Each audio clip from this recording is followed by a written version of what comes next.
Well, good morning, everyone. Welcome to Trinity Church this morning. Thank you for being with us.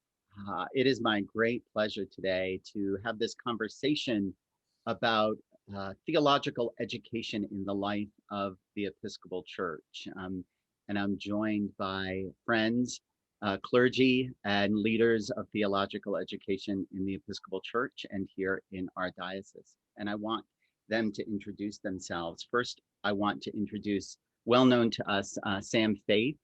Sam is a clergy person associated here at Trinity Church. Many of you know her. She is also the Dean of the Western North Carolina Iona School of Theology. Is that what we call it, Sam? Yes. Okay, wonderful. Second, I want to introduce Dean Kurt Dunkle. Kurt is from my first seminary, the General Theological Seminary. And for some reason, General is well known here at Trinity Church. Many clergy have been graduates of General Seminary in the past and recently. So Kurt, welcome. Thank you. And also, it's my great pleasure to welcome Dean Ian Markham. Ian is the Dean of the Virginia Theological Seminary in Alexandria, Virginia. Ian, welcome. I'm delighted to be here. Thank you for having me. You spent some time in Asheville too, do you not? Yes. My wife and I have a little pad down there, and it is the place to go when you want outstanding dining and fabulous churches and great preaching, and Trinity's nearby. I mean, yeah, I love Asheville. It's a fabulous city. Wonderful, wonderful. Well, we're here this morning to just introduce ourselves to this fact about our life together in the church, that we have leaders of the church that are trained. And so we're going to talk a little bit about what is that training, why is it valuable, and how do leaders of the Episcopal Church receive this training. And I want to start by just opening that up. One thing that occurs to me is that we know, without judging others, we know what denominations look like that don't have what I might call rigorous theological education. One of the points that I posit is that rigorous theological education is a hallmark of what it means to be an Episcopalian and what it means to be a member of the Anglican Communion, that this is a core value for us. And rigorous theological education doesn't happen overnight. And it doesn't happen without some cost, if you will. And so we want to just explore a little bit theological education. And let me just ask the question, and I'm going to start with you, Kurt, if you don't mind. Why is theological education a vital core value for us in the Episcopal Church? Well, you use the word rigorous, and you're accurate. That's a good word, but I don't like to use it because rigorous sounds too close to rigor mortis, which everyone knows is when you die, it just the stiffness sets in. And theological education is anything other than rigor mortis. I like to use the word comprehensive. Comprehensive. What's that? Comprehensive. I like that. So that it's theological education is a lot like having to describe an elephant if you've got a blindfold on. That if you only stand in one spot and put your hand out and say, oh my goodness, this theological education thing has very large toenails and they seem to be covered with mud, then you have accurately described one little tiny part of the elephant, but the rest of it is completely missing. And so the idea of theological education is to take the whole person and make them wholly a minister for God. And it requires looking at all sorts of aspects. I remember vividly sitting in my Old Testament class with Professor Judy Newman, and about the third lesson was going from Genesis 1 into chapter 2. And she announced it by saying, and now we're going to study the second creation story. And I remember looking around the classroom thinking, okay, when's everybody going to laugh? What do you mean the second creation story? Now, I was never so fundamental as to think that it was 7 24-hour periods and that happened 3,000 years ago. But second creation story, what are you talking about? Nobody was laughing. And then she began to explain how in the Old Testament writers and the compilers, it was important to have multiple connection points to understand the vastness of God's work. And that was, I think, the moment when my eyes began to be opened. Oh, this is about comprehensiveness. So if we want somebody to lead a church, and it doesn't have to be somebody that looks like the four of us with a collar on, theological is for lay, education is for lay people too, then you want a comprehensive view of what God looks like, because God is vast and God is highly personal, both and all at the same time. Outstanding. Thank you, Kurt. And Ian, and let me also say that I also have a degree from Virginia Seminary. I'm very pleased to be connected to two of what I would say are the most important seminaries of the Episcopal Church. Don't tell Bishop Alexander I said that, but we like this recorded. I know this is recorded. Dean Markham, why don't you say a few words about that as well, and a little bit about Kurt said a few things about lay people getting theological education too, and I know that that is a wonderful emphasis at Virginia Seminary as well. Yes, so as you know, the two great commandments are love the Lord your God with all your heart, with all your soul, with all your mind, and the second is love your neighbor as yourself. And I think that theological education for me is an attempt to form human lives so they live out that reality. Mm.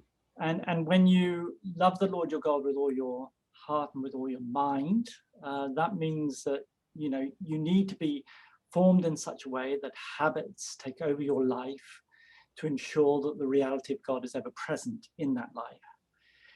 And you need to offer your mind to God. God welcomes thoughtful Christians. God is not afraid of questions.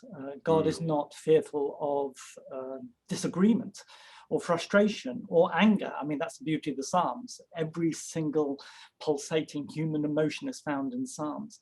And therefore, I think theological education does that challenging work of taking human life in all our fragility and fear, and sort of grounding them in a confidence that the reality of God is all embracing, that God invites our questions and our doubts and our ideas and invites us into an exploration of that God, and then enables us to sort of digest all that and share all that, and that's the task. And once you think of theological education like that, then the very fact that you're offering adult education at your church is a component of theological education. The very fact that perhaps you have a Lenten program or an Advent program, or you invite people constantly to grow in their journey of faith, is theological education. Once you see theological education, it's not just something that happens here on seminary, but rather the seminary is a hub out of which all these programs and initiatives can flow. And yes, we are very committed to the view that by virtue of baptism, we're all called to love the Lord your God with all our heart, with all our mind, with all our soul. And therefore, we're all invited into the work of theological education. And in a time when faith is fragile, because we live in a moment when the skeptical voices are loud and habits are dissipating, theological education, not simply for leadership of congregations, but also for every single person by virtue of baptism in a congregation, is, I think, an imperative and a really important part of the work of the church today. Yeah, thank you for that. If I may, yes. That Ian is spot on.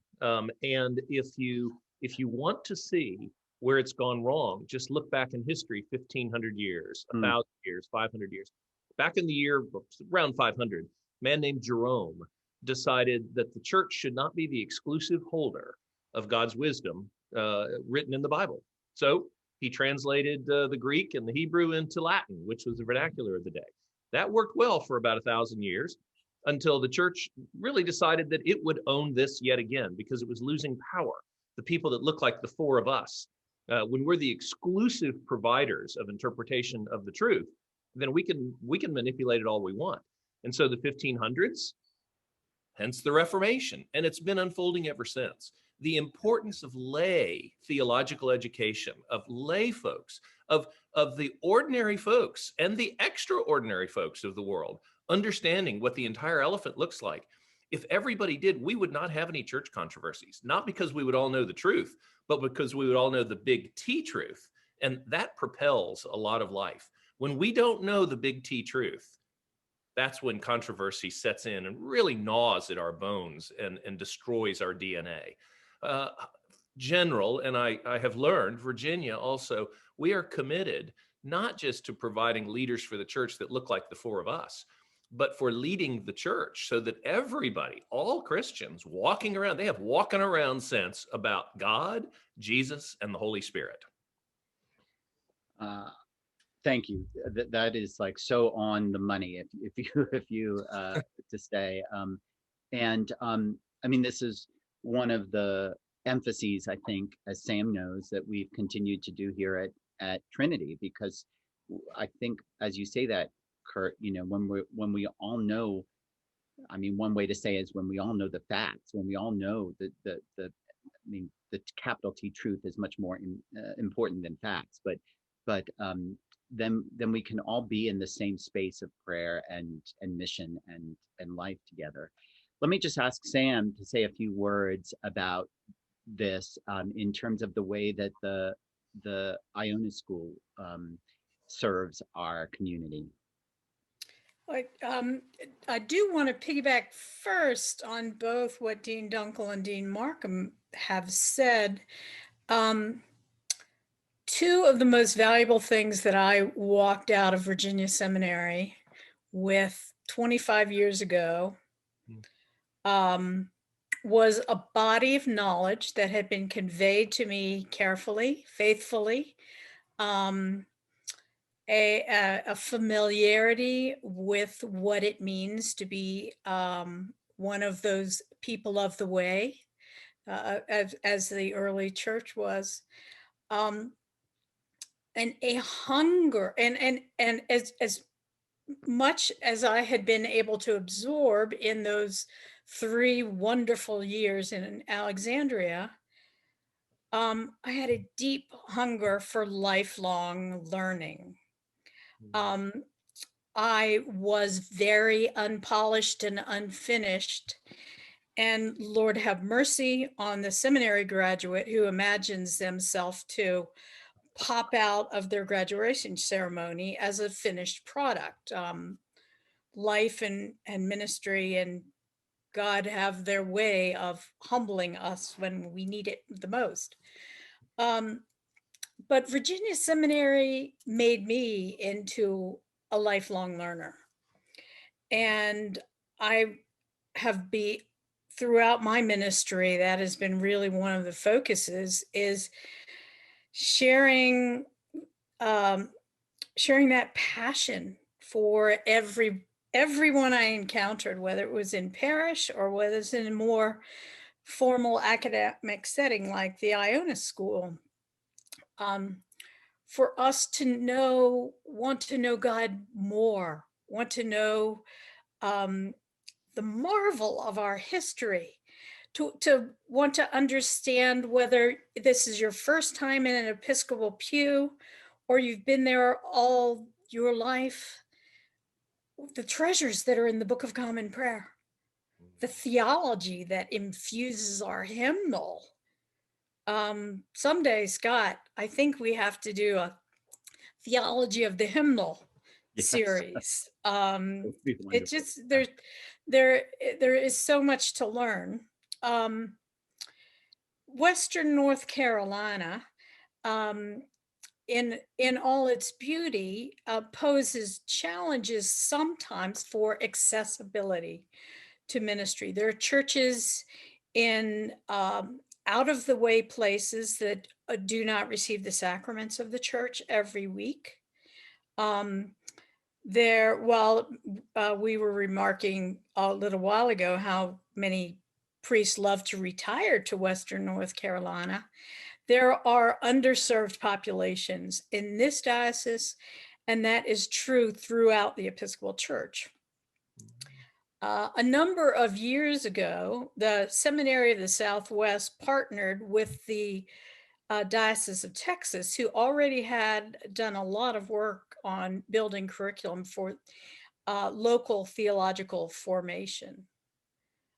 There used to be a canon of the church that allowed people to be ordained for what was called local ordination for a particular congregation. And that now has been found to be less useful. People are being trained in local settings for diocesan ministries.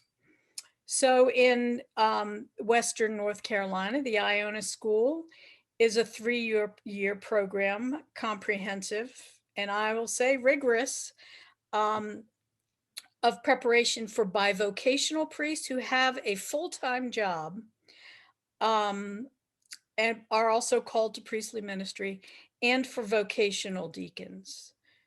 Bishop Jose believes very strongly that vocational deacons should have the same quality of theological education as priests. They are out in the world, interpreting the needs of the world to the church and the needs of the church to the world. Yeah. And just for our audience, what was it that you were just, sorry, I missed it. You were just mentioning, vocational deacon. Yes, I wanted to just be sure everybody understood that vocational deacon means someone who, like Peggy Buchanan, who was a deacon here for 20 years, somebody who is ordained a deacon and remains a deacon for the entire ministry, not called then to the order of priesthood. And just as Tim Ervelina is our deacon here now. So thanks, Sam. I want to get to a little bit at the same time, knowing that the church provides this option for this localized, unique situation. I also am pretty passionate about this idea, having, just as Sam articulated, this experience, my master's degree at General Seminary, this experience of coming away.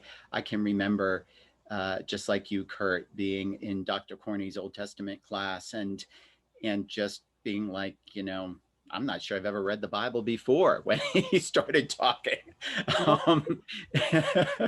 And coming away from that time just being completely transformed, and part of that word is formed.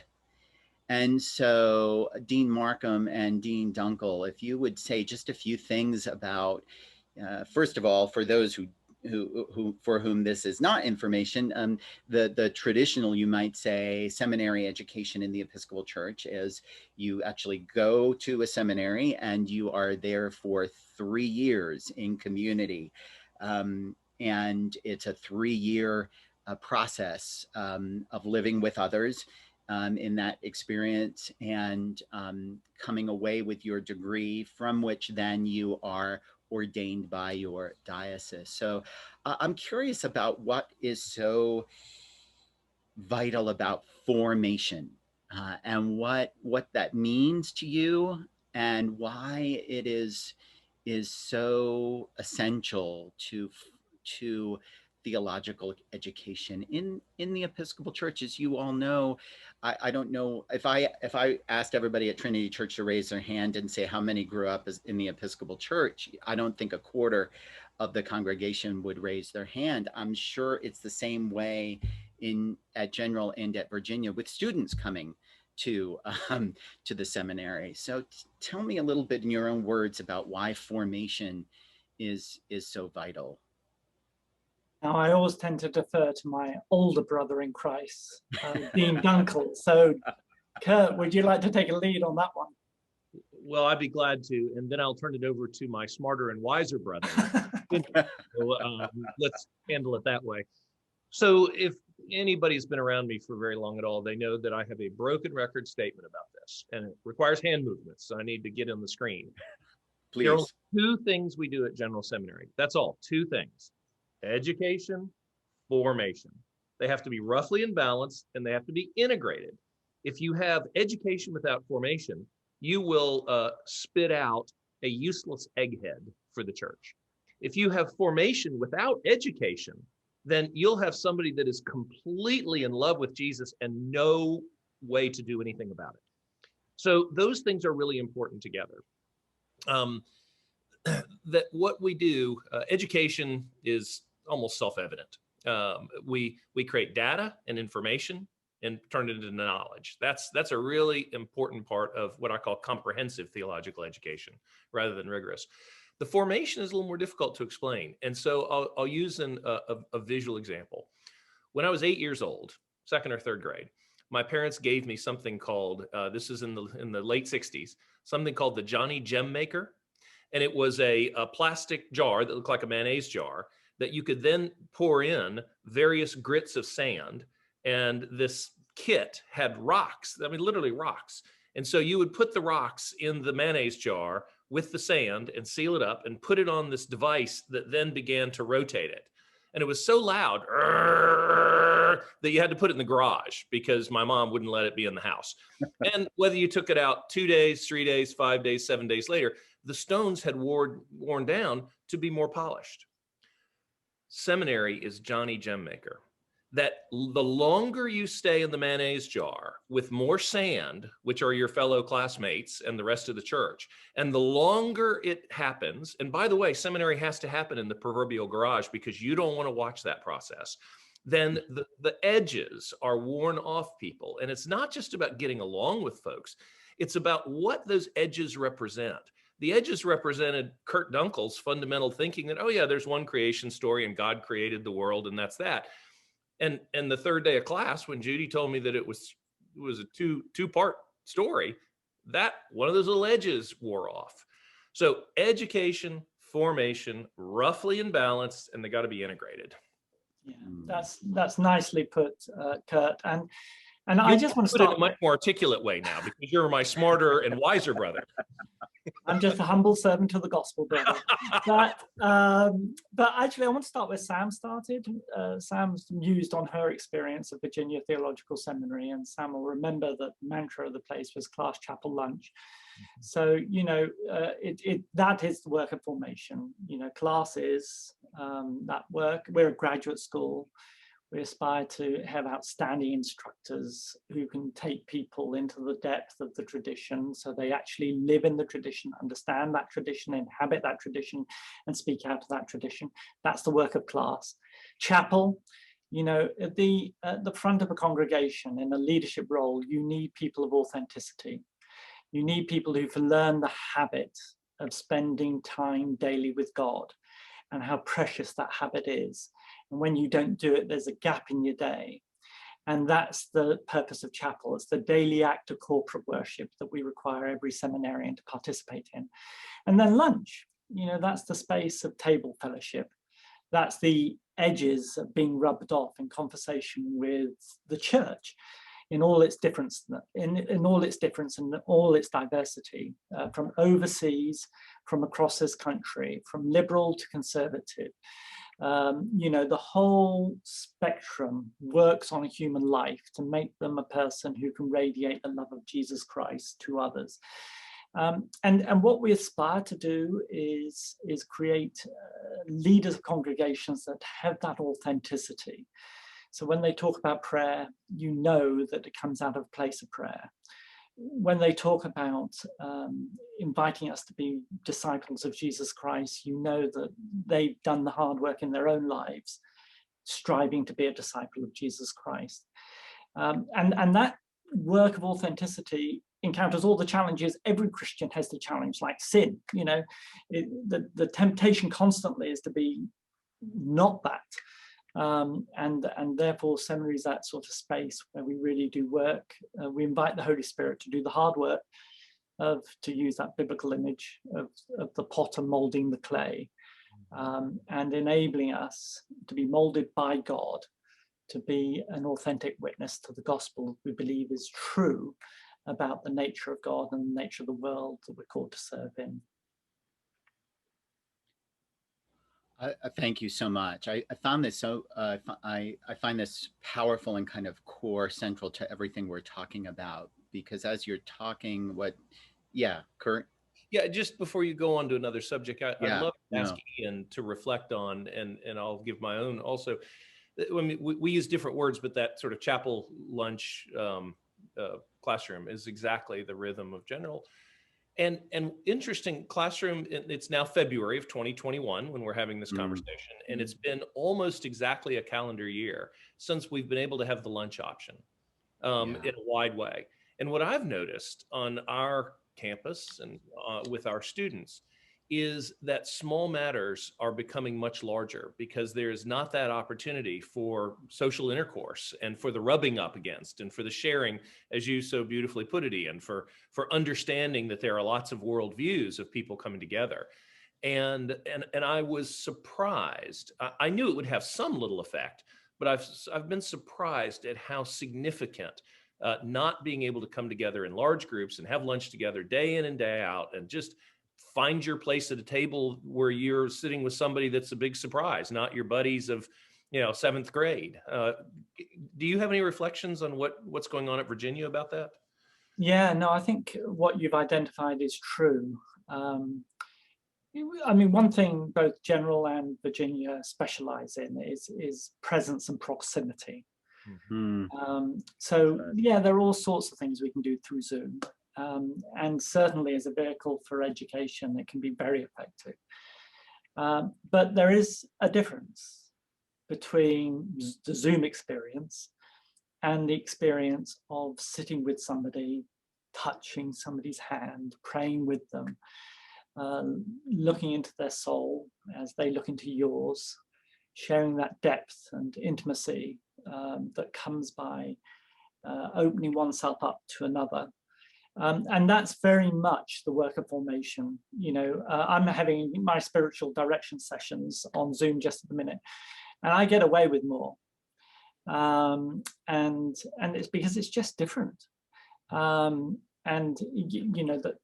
I do think that one thing that I think church will always need to witness to is the importance of presence and proximity as part of what God always intends.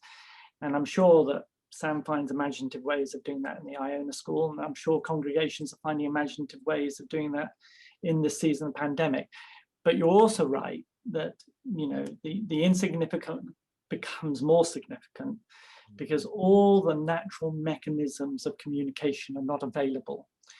And I do worry about the state of the world, to be honest, as we navigate the sort of intrinsic loneliness that we've all become accustomed to, and the sort of that running simultaneously with 24/7 proximity and presence with just one person. I think that combination is very sociologically very unusual, utterly unique, and I think the ripples of it will be felt for decades to come. And there will be, I think there will be trauma as part of this moment. Now, there are also discoveries and gifts. So don't get me wrong, God can use everything. And there's always grace present if you look hard enough. But I also think, my mother-in-law, who's been relatively isolated in Goodwin House for months, she lives by herself. She doesn't have her husband anymore. He died 18 months ago or so. I pray for her daily and I worry about her because I think this is a difficult moment and season to be living through. I don't know whether they still do it at lunch, Ian, but in the 90s, when they were doing announcements at lunchtime at VTS, everybody knew if it was your birthday. Right. And you got sung to. Now, for adults, we've been sung to maybe too many times by now, but it's one of those little things that never gets old.